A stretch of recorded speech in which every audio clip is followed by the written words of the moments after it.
거룩하신 아버지 하나님, 주님의 귀한 날 함께 모여서 주 앞에 예배를 올립니다.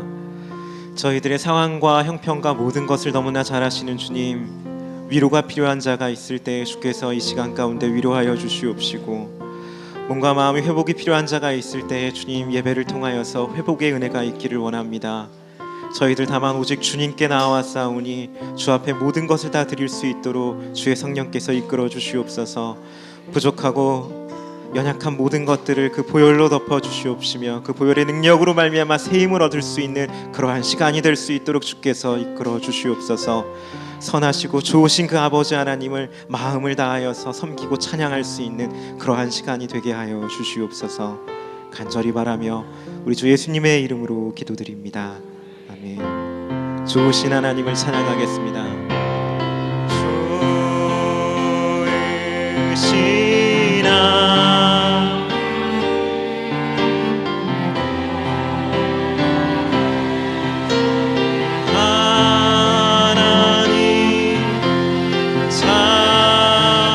좋으신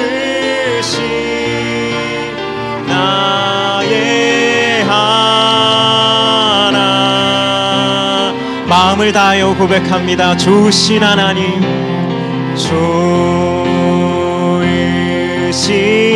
하나님, 좋으신 하나님, 참 좋으신 나의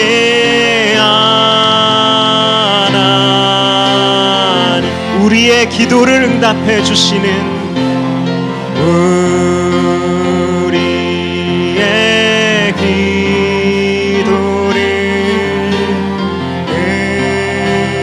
응답해 주시는 참 좋으신 나의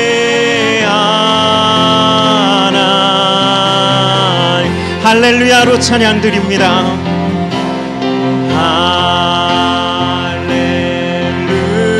할렐루야. 아멘.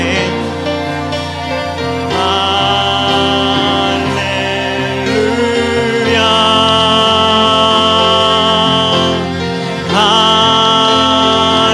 할렐루야. 나의 할렐루야. 할렐루야.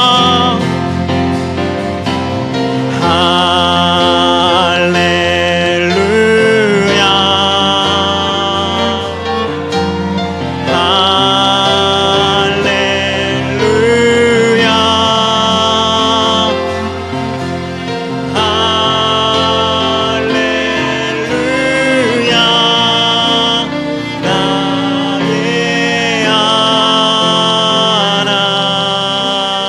나의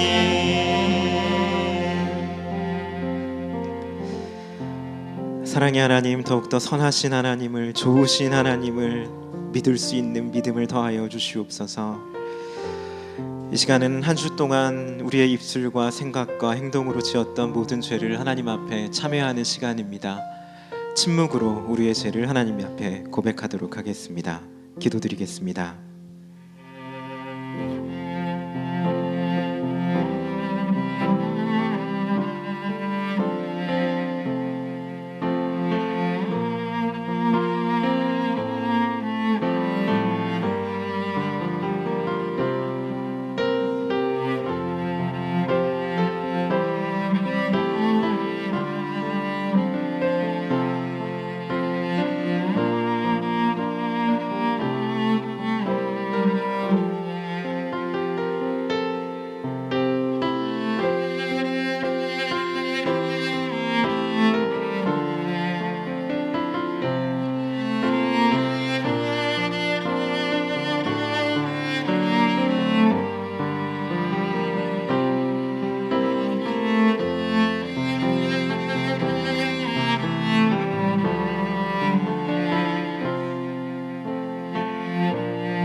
주님의 보혈로 정결케 됨을 믿습니다. 이 믿음을 더하여 주시옵소서. 우리 주 예수님의 이름으로 기도드립니다.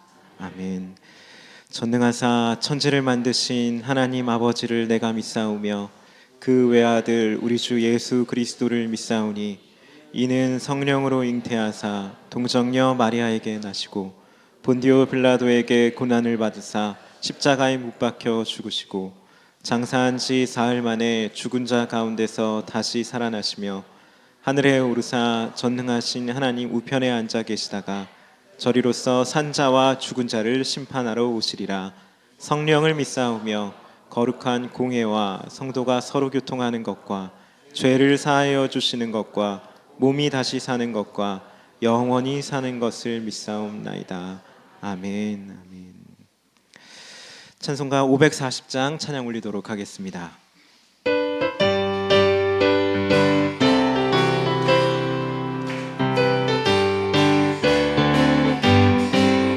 주의 음성을 내가 들으니 사랑한단 말일세. 믿는 마음으로 주께 가오니 나를 영접하소서.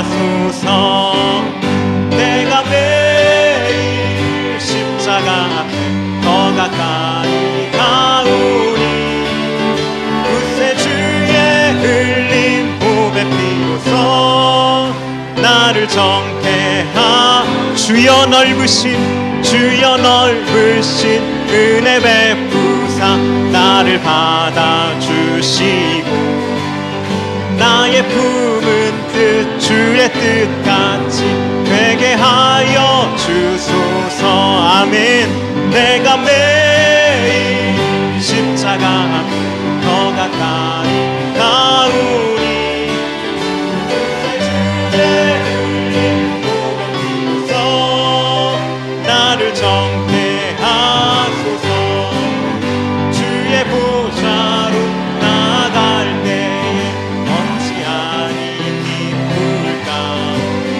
주의 얼굴을 항상 배우니 더욱 친근합니다. 내가 매일 십자가 더 가까이 가오니 굳세 주의 흘린 보배 피로써 나를 정케하. 우리 구주의 넓은 사랑은 증량할 자 없으며 주시는 참된 기쁨도 헤아릴 수 없구나. 내가 매일 십자가 더 가까이 가오니 굳세 주의 흘린 보배 피로써 나를 정케하. 우리 구주의 넓은 사랑은 증량할 자 없으며 주가 주시는 참된 기쁨도 헤아릴 수 없도다. 아멘. 내가 매일 십자가 앞에 더 가까이 가오니 굳세 주의 흘린 보배 피로써 나를 정케하. 내가 매일 십자가 앞에 더 가까이 가오니 굳세 주의 흘린 보배 피로써 나를 정케 하소서. 아멘. 아멘. 하나님께 영광의 박수 올리겠습니다.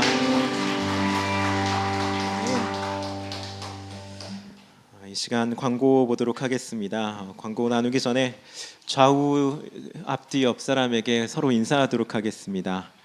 하나님께서 당신의 기도를 들으셨습니다. 인사하겠습니다. 또 한 번 인사하겠습니다. 하나님의 응답이 이미 주어졌습니다. 하나님의 응답이 이미 주어졌습니다. 아멘. 아멘. 네, 광고 보도록 하겠습니다. 광고 2번입니다. 주일 예배를 허락하신 하나님께 감사를 드립니다. 네, 3번입니다. 교회 등록을 원하시는 분은 새가 신자 카드를 작성하셔서 교육자에게 주시기 바랍니다. 등록하신 분은 3주간의 새가족 교육 후 편성이 됩니다. 네, 4번 한번 눈으로 읽어봐 주시면 되겠습니다. 5번 한번 같이 읽어보도록 하겠습니다. 5번 함께 읽겠습니다. 담임 목사 안식년이 11월 20일까지 있습니다. 여러분들의 많은 기도와 교회를 위한 기도를 바랍니다. 그리고 안식년 기간 중 11월 2일과 16일은 외부 강사가 오십니다. 참조해 주시기 바랍니다. 네, 목사님 안식년이 시작되었습니다. 보통 안식년은 좀 길게 갔는데 좀 짧게 이렇게 가지게 되셨는데 안식년 기간 가운데 목사님을 위해서 또 교회를 위해서 많은 기도를 부탁드립니다. 6번도 한번 같이 읽어보겠습니다. 6번입니다. 담임 목사 안식년 기간 중 모든 성도님들은 주님 주신 책임의 자리에서 최선을 공동체 교회의 모습입니다. 네. 목사님 안식 주간일 때 같이 쉬시는 것이 아니라 더 열심히 맡은 바 자리에서 충성해 주시길 바랍니다. 7번, 8번 한번 눈으로 읽어봐 주시면 되겠습니다. 네, 9번도 읽어봐 주시면 감사하겠습니다. 이어서 헌금 찬양 드리도록 하겠습니다.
기도드리겠습니다.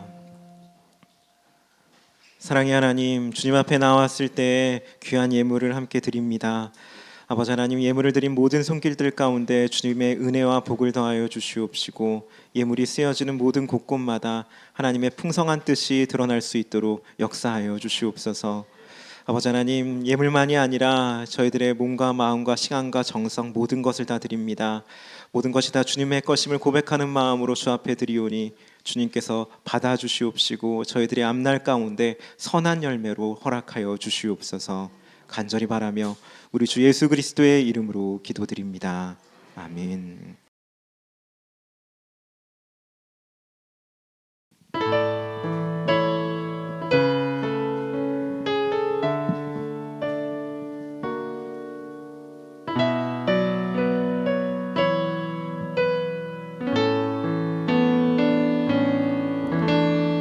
은혜로 날 보듬으시고 사랑으로 품어주셔도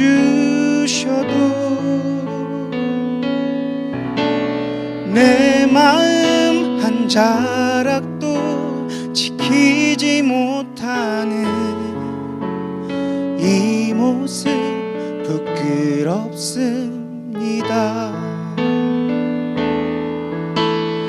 따스한 곁을 내어주신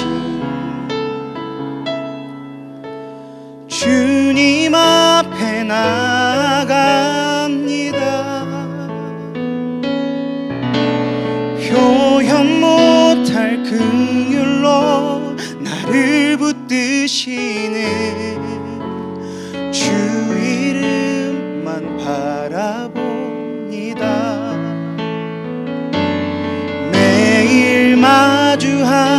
슬픔을 견뎌 나가며 주 예수의 마음을 닮아가네. 두려운 걸음마다 주가 동행하니 주 의지하며 오늘을 걷네. 주의 신실한 소망을 깊이 담으며 주 예수의 풍요를 채워가네.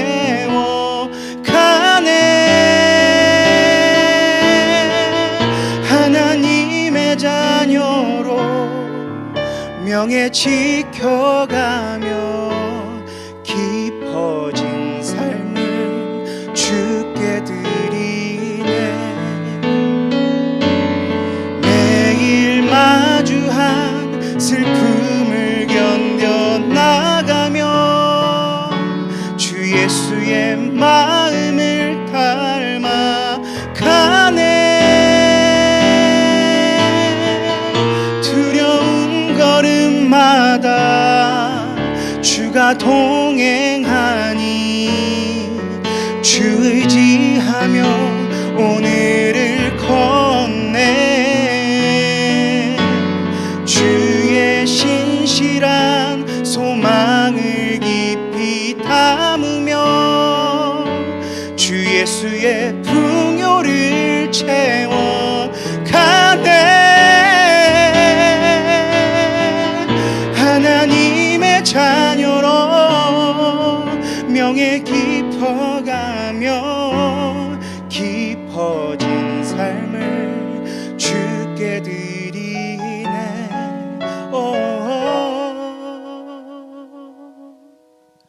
깊어진 삶을 주께 드리네.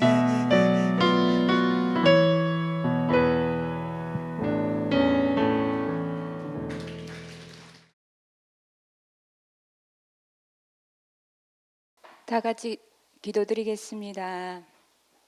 살아계시고 참되신 아버지 하나님, 각자의 자리에서 손으로 수고하고 얼굴에 땀을 흘리며 일상을 살아가다가 주의 날을 맞이하여 하던 일을 멈추고 성전에 모이게 하심을 감사합니다. 우리를 향한 창조주 하나님의 사랑과 공급하심과 돌보심으로 저희들이 예배의 자리에 올 수 있었습니다. 이 시간 은혜의 보좌 앞에 나아갈 때 예수 그리스도의 어린 양의 보혈로 머리부터 발끝까지 덮어 주옵소서. 모든 예배자들을 기억하셔서 한 사람도 영적으로 소외되지 않고 하나님 만나고 돌아가게 하옵소서. 돌이켜보니 우리가 이 땅에 아무것도 가지고 온 것이 없지만 지금은 누리고 소유한 것들이 얼마나 많은지요. 모든 것이 주의 손에서 받은 선물임을 고백합니다. 추수의 계절을 보내면서 하나님을 향한 감사가 더 깊어지고 더 많아지게 하옵소서. 아버지 하나님, 나라를 생각합니다. 조선이라는 땅에 와서 이곳에서 잠드신 많은 선교사들과 믿음의 선조들의 헌신으로 새롭게 세워진 나라입니다. 음란으로 더럽혀지지 않고 성결한 나라, 거룩한 나라가 되게 하셔서 선하고 의로운 길로만 가게 하옵소서. 사당동 이 언덕에 우리 교회를 심어주시고 옮기지 않게 하시니 감사합니다. 의인이 형통할 때 온 성읍이 즐거워한다고 하셨사오니 교회의 번영을 통해 주변이 함께 기뻐하게 하시고 더욱 아름다워지게 하옵소서. 안식 기간을 보내고 계시는 목사님, 사모님 두 분을 주의 깃으로 덮으시고 주의 날개 아래 쉬게 하옵소서. 건강한 모습으로 돌아오셔서 올해의 남은 사역도 넉넉히 감당하시게 하옵소서. 목사님이 안 계신 동안 교회가 사방으로 평안하게 하옵소서. 이제 말씀을 듣습니다. 세우신 김재영 목사님께 지식의 말씀, 지혜의 말씀의 은사를 더하셔서 주의 말씀을 담대하게 확신 있게 전하실 때 성령님 조명하여 주시고 깨닫게 하여 주십시오. 존귀하신 예수님의 이름으로 기도드립니다. 아멘. 말씀 보도록 하겠습니다. 말씀은 출애굽기 13장 20절에서 22절까지입니다. 출애굽기 13장 20절에서 22절까지입니다.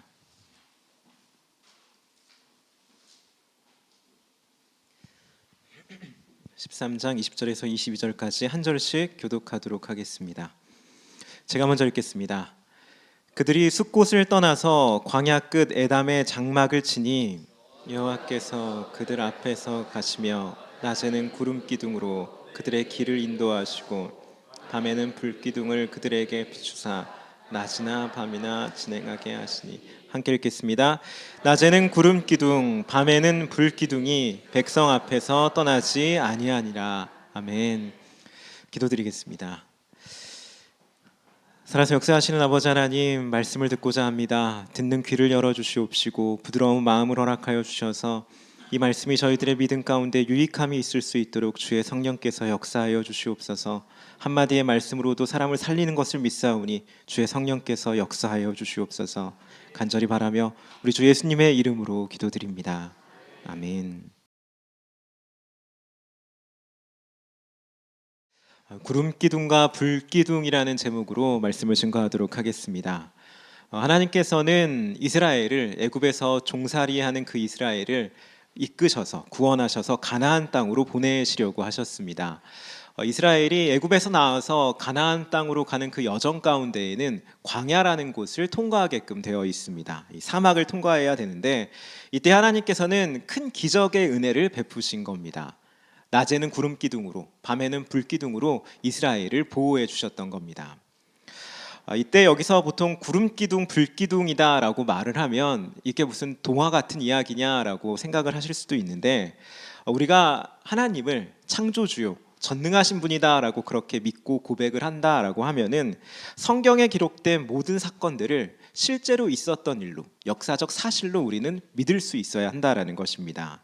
성경을 있는 그대로 믿는 것이, 오늘 말씀에서 구름 기둥이 있고 불 기둥이 있다라고 하면 이게 정말 그렇게 됐었구나라고 현실로서 믿는 것이 바로 우리가 하나님을 존중하는 것이고 하나님을 경외하는 것이고 우리의 믿음을 증거하는 것이다라고 말할 수가 있는 것입니다.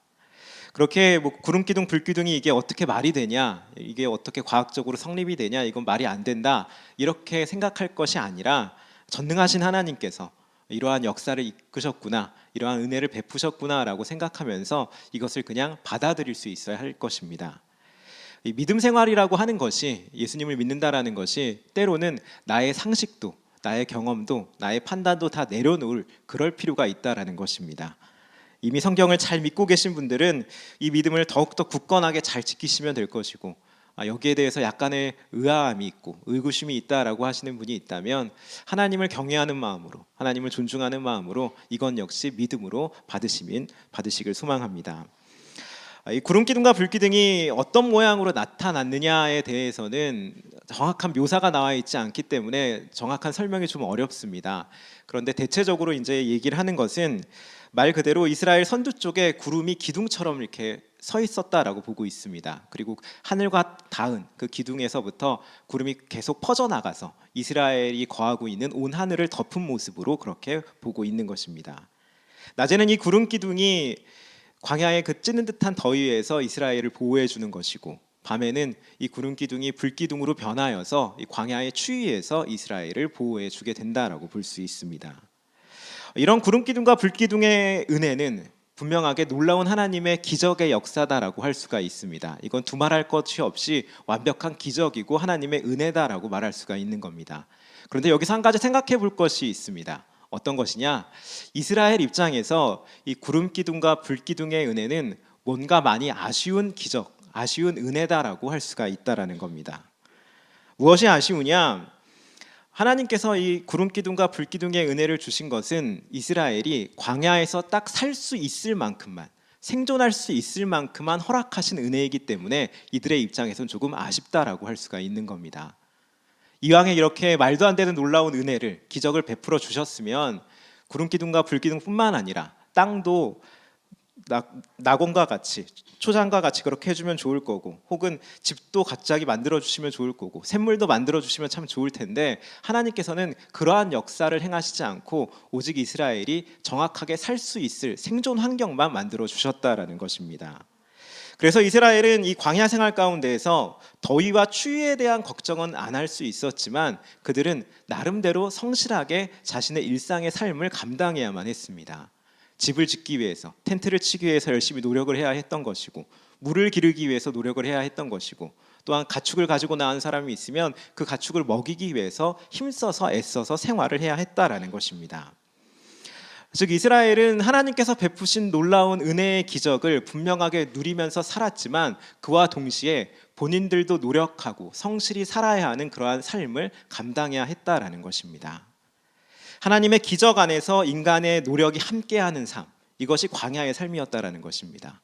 하나님의 그 은혜 안에서 인간의 노력과 애씀과 땀이 있어야 되는 그러한 삶을 이 광야의 삶 가운데서 이스라엘은 살아가게 되었던 것입니다. 그리고 이러한 삶의 모습은 은혜 안에서 열심히 노력해야 되는 것, 또 노력만이 아니라 은혜를 또 바라봐야 하는 것, 이러한 삶의 모습은 사실 태초부터, 창세기에서부터 우리들에게 하나님께서 요구하시는 모습이다라고 말할 수가 있습니다.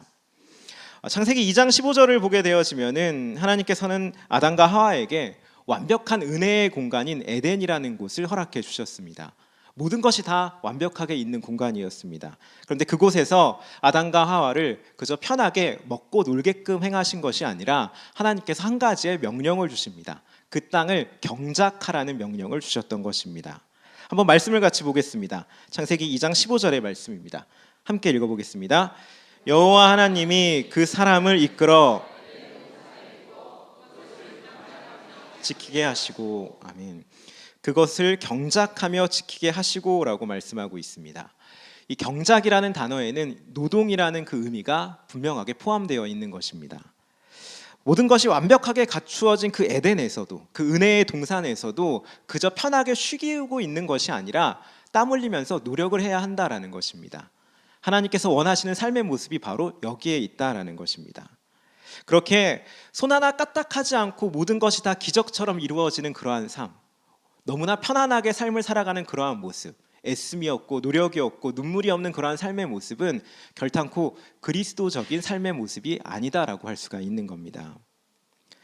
그래서 구름기둥과 이 불기둥과 같은 성경에 나타나는 여러 기적들을 우리가 살펴보면은 하나님께서는 언제나 인간의 노력을 함께 요청하셨다라는 것을 알 수 있게 됩니다.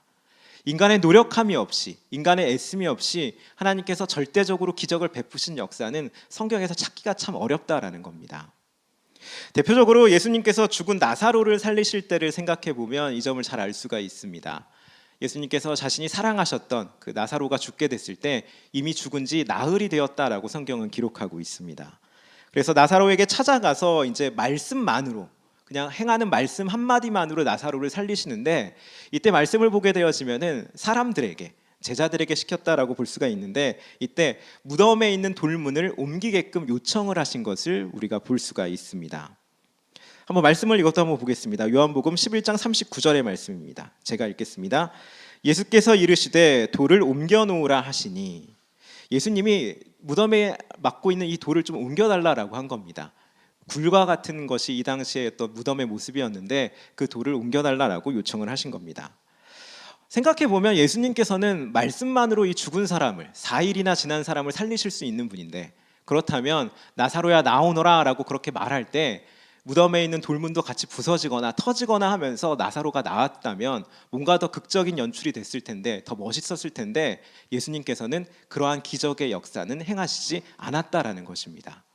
아주 작은 인간의 노력이라고 할 수 있는 돌문을 옮기는 정도, 이 정도의 노력을 예수님께서는 요청하셨다라는 것입니다.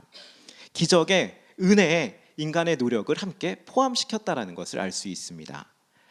이것은 영적인 영역에 있어서도 마찬가지라고 볼 수 있습니다.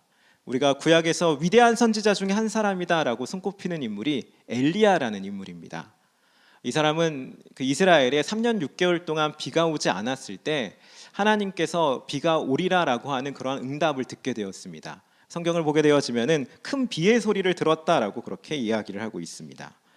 그래서 이제 엘리야가 빗소리를 들었으니까 그 당시에 왕에게 가서 이제 비가 올 것이다라고 선포를 하게 되어지고 그 다음에 이제 기도를 하게 되는데, 여기서 이미 응답을 들었음에도 불구하고 하나님께서는 단순히 엘리야가 이제 하늘아 비를 내려라 이런 말 한마디를 했다고 해서 비가 오게끔 하시지 않으셨습니다.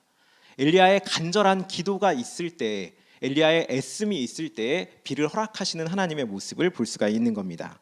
한번 말씀을 한번 같이 보도록 하겠습니다. 열왕기상 18장 41절에서 44절입니다. 한 절씩 교독하도록 하겠습니다. 제가 먼저 읽겠습니다. 엘리야가 아합에게 이르되 올라가서 먹고 마시소서, 큰 빗소리가 있나이다. 아합이 먹고 마시러 올라가니라. 땅에 꿇어 엎드려 그의 얼굴을 무릎 사이에 놓고 그의 사환에게 이르되 올라가 바다 쪽을 바라보라. 그가 올라가 바라보고 말하되 아무것도 없나이다. 이르되 7번까지 다시 가라. 7번째에 이르러서는 그가 말하되 바다에 사람의 손만한 작은 구름이 일어나나이다. 아멘. 엘리야가 비가 오게끔 기도했는데 그냥 평범하게 기도를 한 것이 아니라 무릎을 꿇고 머리를 다리 사이에 넣을 정도로 간절하게 기도를 했다라고 지금 기록을 하고 있는 것입니다.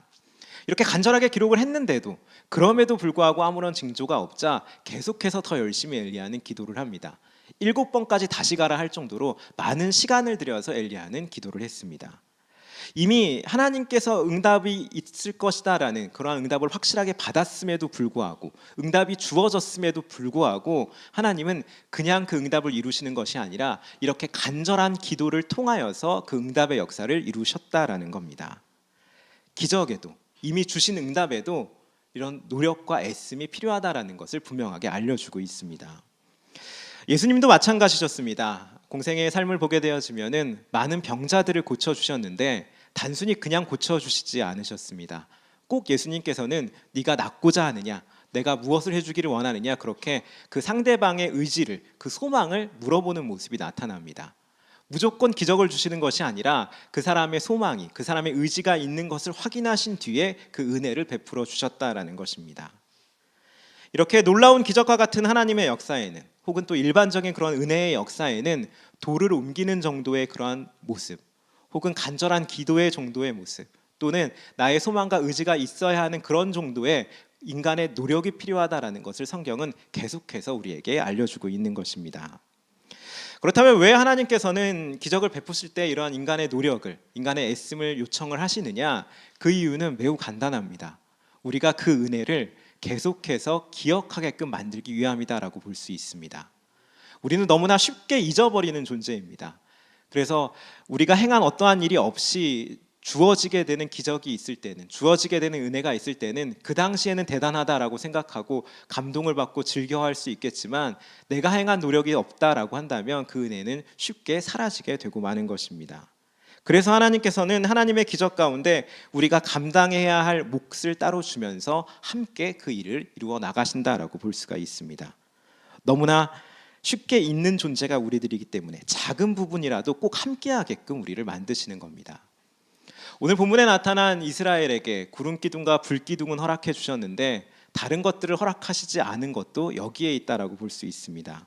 광야가 광야로만 남을 수 있어야, 그래야 이스라엘 백성들이 하나님을 더욱더 뚜렷하게 바라보는 것이고, 그래야 하나님의 백성인 이스라엘이 하나님을 더 신뢰할 수 있기 때문에, 그렇기 때문에 더 이상의 어떠한 기적을 허락하시진 않으셨다라는 겁니다. 광야가 기적으로 인하여서 푸른 초장과 같이 변하게 되면, 모든 것이 다 편안하게 되는 그런 은혜를 가지게 되어지면은 결국에는 하나님을 떠나게 될 것이고, 결국에는 하나님과 멀어지게 될 것을 하나님께서는 너무나 잘 아셨기 때문에 딱 여기까지의 은혜를 허락하셨다라는 것입니다. 사실 우리들은 모든 환경이 편해지고 나의 모든 문제가 단번에 다 해결이 되어지고, 그렇게 되면은 나는 더 열심히 하나님을 섬기고 더 많은 경건 생활에 힘을 쏟을 것이다라고 그렇게 생각을 합니다. 그런데 사실 이거는 우리들의 착각이다라고 말할 수 있습니다. 인간의 본성상 나의 모든 것이 편안하게 되어지면은 거의 대부분의 경우, 혹시 반드시라고 말할 수 있을 만큼 모든 것이 편안하게 되어질 때는 타락과 믿음의 떠남이 나타나게 되어지기 때문에 그렇습니다. 이 모습을 가장 잘 보여준 인물이 구약에 나타난 솔로몬이라는 인물입니다. 솔로몬은 지혜로운 사람이었습니다. 세상에서 가장 지혜롭다라고 손꼽힐 만한 사람이었고 부와 권력도 있었고 평안한 환경이 굉장히 오랫동안 지속이 됐습니다. 그때 솔로몬이 행한 일이 무엇이냐? 그 지혜로웠던 사람이 우상 숭배를 하게 되었다라는 것입니다. 모든 것이 완벽할 정도로 평안하게 되어지면 결국에는 타락이 일어나게 된다라는 것을 우리는 솔로몬의 모습에서 알 수 있게 된다라는 겁니다. 사도 바울의 경우에도 이러한 모습을 발견할 수가 있습니다. 바울은 정말로 믿음을 가지고 모든 힘을 다하여서 예수님을 위해서 삶을 살았던 사람인데, 이 사람이 복음 전파에 방해가 되는 자신의 육신의 가시를 좀 고쳐달라라고 하나님 앞에 3번이나 열심히 간구를 했다라고 말하고 있습니다. 그런데 하나님께서 그 가시를 그냥 품고 있어라라는 응답을 주신 겁니다. 그 가시가 있으면은 교만해질 수 있으니까 불편함을 좀 감수하면서 살아야 한다라고 말씀을 준 겁니다. 너무 편안하게 우리가 삶을 살아가게 되면, 내가 생각하는 대로 나의 모든 문제가 단번에 다 해결되어지면은 결국에는 바울과 같은 그 믿음의 사람도 하나님을 떠날 수가 있기 때문에, 교만해질 수 있기 때문에 하나님께서는 그러한 은혜를 허락하시지 않는다라는 것입니다. 실제로 그 편안함을 굉장히 추구를 하다가 낭패를 본 한 나라가 있습니다. 이 남태평양 쪽에 굉장히 작은 섬나라라고 알려진 나우루 공화국이라는 나라가 있습니다. 들어보신 적이 있는지 모르겠는데, 이 나라는 1970년대 그 말부터 80년대 이제 말까지 굉장히 그 부유하게 살았던 나라입니다. 세계에서 1, 2위를 다툴 정도로 굉장히 그 재산이 많았던 나라가 이 나우루 공화국입니다. 너무나 이렇게 재산이 많다 보니까 그 인산염이라는 그 자원으로 인하여서, 인광석이라는 그 자원으로 인하여서 그 재정이 정말 많이 쌓여지다 보니까 전 국민이 일하지 않고 살 수 있을 정도로 무상복지 혜택을 이 나라에서 굉장히 많이 제공해 주게 되었습니다. 그러다 보니까 이 국민들은 그 복지에 길들여져서 일하는 삶보다는 소비하는 삶을 살아가게 됐고 편안한 삶을 그렇게 추구하게 되어졌습니다. 결과적으로는 이 국민들의 마음 가운데 짧은 기간이었음에도 불구하고 이 노동에 대한 가치가 사라지게 된 겁니다. 굳이 일을 해야 되느냐, 이러한 식의 마음이 국민들 가운데 있게 된 겁니다. 그런데 문제는 이러한 편안함이 오래가지 못했다라는 겁니다. 인산염이라는 이 자원이 고갈되어지고 또 다른 에너지 자원이 점점 이제 두각을 나타내면서부터 이 나라의 경제가 급격하게 무너지기 시작했습니다. 그래서 현재는 어떻게 되어졌냐? 경제가 완전히 무너지게 돼서 이 나우루라는 이 나라는 최빈국 중의 한국으로 이제 꼽히게 될 정도로 나라의 경제가 전락하게 된 것입니다. 나라의 경제가 망가지게 된 여러 가지 원인들이 있겠지만 그 중에 하나가 바로 이 편안함만을 추구하는 풍조가 이 나라 가운데 만연했기 때문이다라고 말할 수가 있습니다. 모든 것이 다 이루어지게 되니까, 복지로서 다 누릴 수 있게 되어지니까 결국에는 이러한 안 좋은 결말을 가지게 됐다라는 것입니다. 우리의 신앙도 마찬가지다라고 볼 수가 있습니다. 하나님께서 나의 모든 것을 다 책임져 주시고 모든 문제를 다 해결하게 되어주면은 결국에는 하나님과 떠나는 역사밖에는 남지 않는다라는 것입니다. 하나님께서 우리에게 불편함과 어려움을 허락하시는 이유는 우리를 괴롭게 하기 위함이 아닙니다. 성경에 분명히 나타나 있습니다. 우리의 믿음을 더 성장시키기 위함인 것이고 우리를 더욱더 거룩하게 만들기 위함이다라고 볼 수가 있는 겁니다. 너무나 당연한 말이지만 하나님은 우리를 완벽하게 아십니다. 나의 문제가 모두 사라졌을 때 우리가 어떠한 반응을 보일지 하나님은 확실하게 아시기 때문에 나에게 남겨진 문제가 있다라는 걸 우리는 받아들일 수 있어야 하는 것입니다.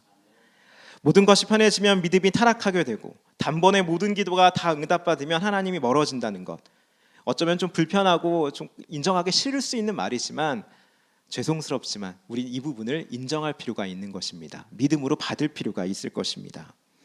그렇게 우리가 기억해야 할 것은 이것입니다. 하나님께서는 우리에게 평강을 주시는 것이지 우리의 편안함을 주시는 분이 아니다라는 것, 이것을 우리는 반드시 기억할 필요가 있습니다. 우리의 삶이 편안하게 되어지는 것, 여기에 대해서 하나님은 큰 관심을 두시지 않습니다. 다만 하나님의 관심은 어떤 것이냐, 우리의 삶이 평강이 있고 기쁨이 있고 감사가 있는 것, 여기에 대해서 하나님은 가장 큰 초점을 가지고 우리를 바라보신다라는 겁니다. 광야의 이스라엘 백성들은 이런 사실을 몸소 체험했습니다. 하나님의 역사인 그 구름 기둥과 불 기둥을 보면서 이들은 마음의 평강을 얻었습니다. 하나님이 정말로 함께 하시는구나, 우리를 떠나지 않구나, 여기에 대한 분명한 믿음을 가졌던 겁니다. 그런데 이러한 믿음이, 이러한 평강이 생활의 편안함으로까지는 이어지지 않았습니다. 그래서 이들은 열심히 일을 해야 했습니다. 집을 지어야 했고 물을 먹어야 했고 여러 가지의 일들을 하나씩 하나씩 감당해야 했다라는 것입니다. 그러므로 우리들은 우리가 살면서 끊임없이 겪게 되는 이러한 여러 가지 어려움들을 우리의 믿음을 지키도록 해주시는 하나님의 지혜다라고 여길 필요가 있을 것입니다. 이것을 분명히 믿음으로 받을 수 있어야 하는 겁니다. 또한 동시에 하나님으로부터 우리의 문제거리를 그냥 놔두는 것이 아니라 단번에가 아니라 하나씩 하나씩 해결받을 필요도 있을 겁니다. 하나씩 하나씩 기도함으로 나아가서 그 문제를 해결받거나 혹은 사도 바울과 같이 육신의 가시다라고 그렇게 응답을 받아서 그 문제를 품고 있게 되는 그러한 응답을 우리는 가질 필요가 있다라는 것입니다. 하나님은 편안함이 아니라 우리의 평강을 허락해 주시는 분이다라는 것을 기억하시면서 삶의 여러 가지 문제들을 하나씩 하나씩 해결해 가시는 그러한 성도님들이 되시기를 간절히 소망합니다. 구름 기둥과 불 기둥을 보면서 알아야 할 또 한 가지의 내용은 이 구름 기둥이 이스라엘의 가고섬을 알려주는 그러한 사인이 되었다라는 것입니다. 가고섬을 알려주는 이정표가 된 것이 구름 기둥이었다라고 말씀을 하고 있습니다. 민수기 9장 17절의 말씀을 한번 같이 보도록 하겠습니다. 함께 읽겠습니다. 구름이 성막에서 구름이 머무는 곳에 이스라엘 자손이 진을 쳤으니 아멘. 구름을 따라서 이스라엘이 머물기도 하고 이제 행진을 했다라고 말씀을 주고 있습니다. 이스라엘이 구름을 이정표 삼아서 이렇게 따르는 삶을 살았는데 이 삶이 결코 쉽지만은 않았을 겁니다. 자신의 어떤 의사와 상관없이, 자신의 기분과 상관없이, 자신의 생각과 판단과 상관없이 무조건 구름이 움직이면 같이 떠나야 했던 겁니다. 또 구름이 머무르면 그곳이 어떠한 곳이든지 간에 거기에 머물러야 했다라는 것입니다. 이러한 생활이 그래서 결코 쉽지는 않았을 것입니다. 내 마음과 내 기분과는 전혀 상관없는 그러한 신호에 맞춰서 이동하고 멈추기를 반복해야 하니까 고된 훈련이었다라고 볼 수가 있습니다. 또한 이것은 선택권도 없습니다. 만약에 나는 여기가 좋다라고 생각을 해서 구름이 떠나가게 되는데 여기에 남게 되어지면은 구름 기둥과 불 기둥의 보호를 받지 못하기 때문에 광야에서는 죽을 수밖에 없게 된다라는 것입니다. 그래서 하나님께서 시키는 대로 행하는 그러한 삶을 살아야 했다라는 것입니다. 이런 광야의 생활 방식을 하나님께서 여전히 우리들에게 원하시고 있습니다. 하나님께서 행하란 대로 행하는 것, 하지 말라는 걸 하지 않는 것, 이러한 삶의 방식이 우리에게 여전히 요청되고 있다라는 겁니다. 이스라엘에게는, 그 과거의 이스라엘에게는 구름 기둥과 불 기둥이 분명히 보여지는 사인으로서 이러한 삶을 살아갈 수가 있었는데, 그렇다면 지금 우리들은 어떠한 모습으로 어떠한 것을 사인으로 삼아서 하나님께서 행하시는 것을 하고 하지 말라는 것을 하지 않아야 하느냐? 하나님께서 우리에게 구름 기둥과 불 기둥처럼 동일하게 사인으로 주신 것이 있습니다. 그것이 바로 성경과 교회입니다. 성경과 교회를 이정표 삼아서 성경에서 하란 것을 하고 하지 말란 것을 하지 않아야 하고, 또 교회를 이정표 삼아서 교회에서 행하자라는 것을 행하고 교회에서 하지 말자는 것을 하지 않을 때, 그때 우리는 이 광야의 삶과 같은 하나님께서 기뻐하시는 삶의 모습을 살 수 있게 된다라는 겁니다. 다 같이 한번 따라해 보겠습니다. 성경과 교회가 이정표입니다. 성경과 교회가 이정표입니다.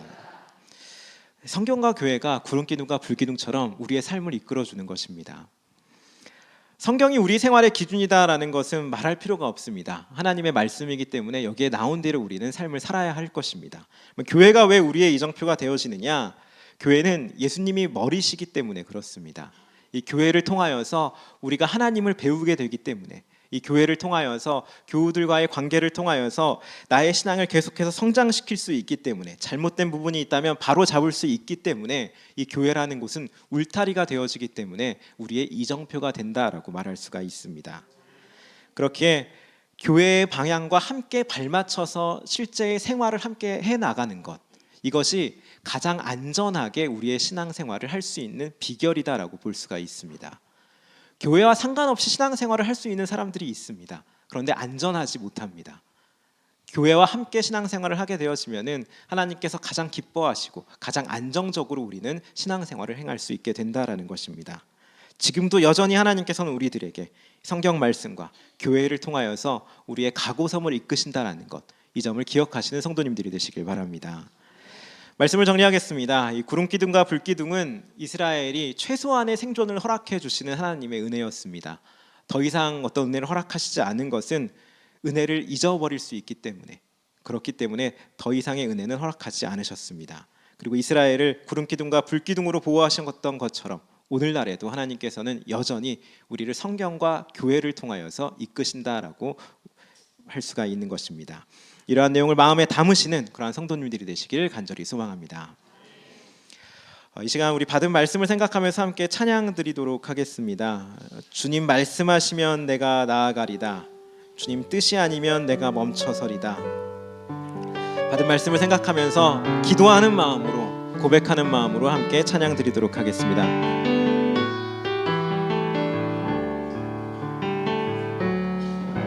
주님 말씀하시면 내가 나아가리다.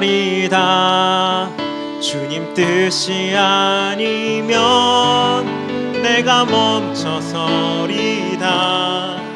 나의 가고 서는 것 주님 뜻에 있으니 오 주님 나를 다시 한번 마음을 다해 고백합니다. 주님 말씀하시면, 주님 말씀하시면 내가 나아가리다. 주님 뜻이 아니면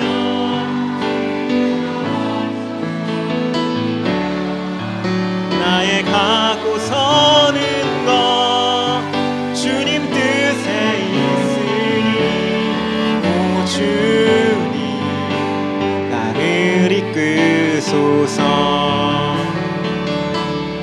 뜻하신 그곳에 나 있기 원합니다.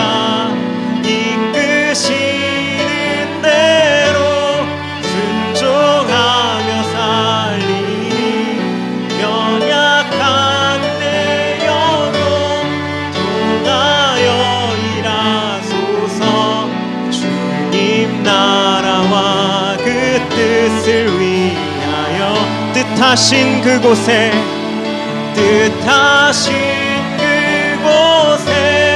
나 있기 원합니다. 이끄시는 대로 순종하며 살리니 연약한 내 영혼 통하여 일하소서. 주님 나라와 그 뜻을 위하여 오 주님 나를 이끄소서. 살아서 역사하시는 아버지 하나님, 주님 때로는 여러 가지 삶의 문제들이 버거울 때가 있습니다.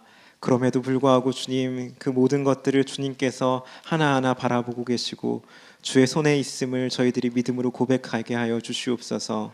문제에 넘어지는 것이 아니라, 좌절하고 쓰러지는 것이 아니라 하나님을 바라보면서 이겨낼 수 있도록 주님 이 시간 가운데 모든 교우들의 마음 가운데 하나님의 성령을 크게 부어 주시옵소서. 한 주간 살아가면서 말씀을 통하여서, 교회를 통하여서 주님의 뜻을 이루어가는 자가 되기를 원합니다. 오늘 들린 말씀이 삶의 여러 가지의 순간순간마다 생각나게 하여 주시옵시고 위기의 때에, 위로의 때에 말씀을 통하여서 위로받을 수 있는 저희들이 될 수 있도록 주께서 은혜 베풀어 주시옵소서. 간절히 바라며 우리 주 예수님의 이름으로 기도드립니다. 아멘. 이 시간 새가족 환영하도록 하겠습니다. 이 자리에 처음 나오신 분들이 계시면 자리에서 일어나 주시면 감사하겠습니다.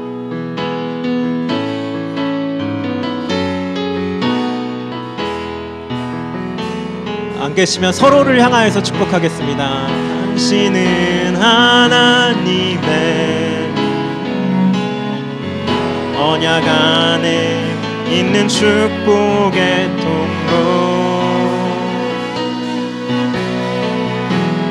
당신을 통하여서 열방이 주께 돌아오게.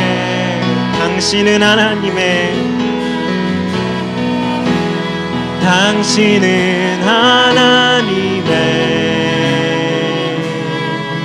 언약 안에 있는 축복의 통로. 당신을 통하여서 열방이 주께 예배하게 되리. 아멘. 하나님께 영광의 박수 올리겠습니다. 아멘. 이 시간 다 같이 일어나셔서 선한 능력으로 함께 결단하는 마음으로 찬양 올리겠습니다.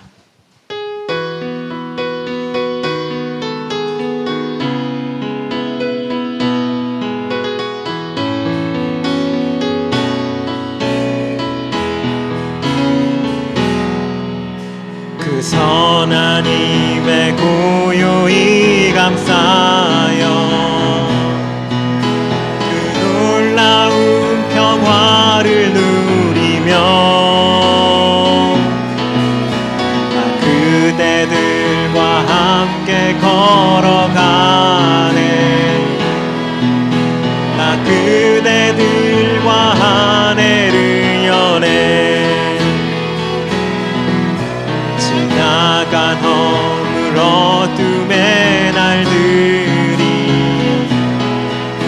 무겁게 내 영혼 짓눌러도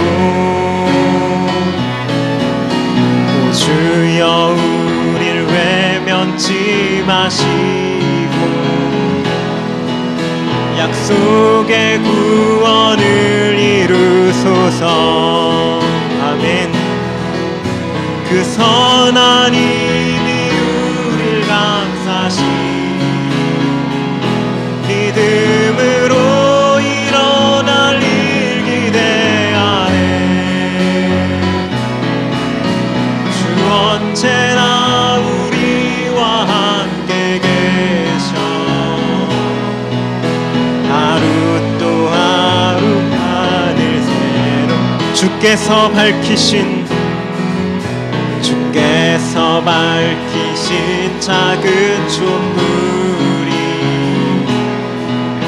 어둠을 헤치고 타오르네. 빛에 우리 모두 하나 되어 우리에 비추게 하소서. 아멘 아멘.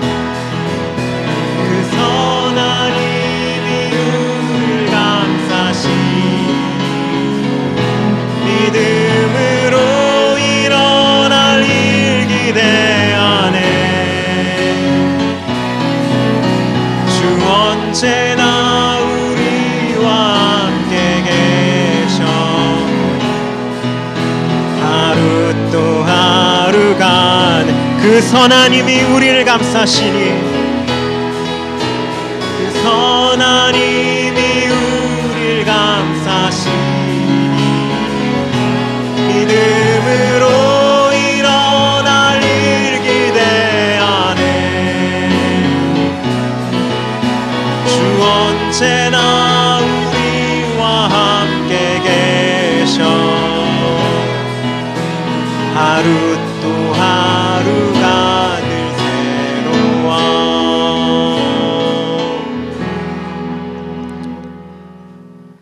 지금은 우리 주 예수 그리스도의 은혜와 하나님의 지극하신 사랑하심과 성령님의 위로 감화 감동 역사하심이 은혜 안에서 성실히 삶을 살아가며 성경과 교회의 울타리 안에 거하기로 작정한 모든 성도들의 머리 위에 가정과 그 일터 위에 지금부터 영원토록 함께 하시길 간절히 축원하옵나이다. 아멘.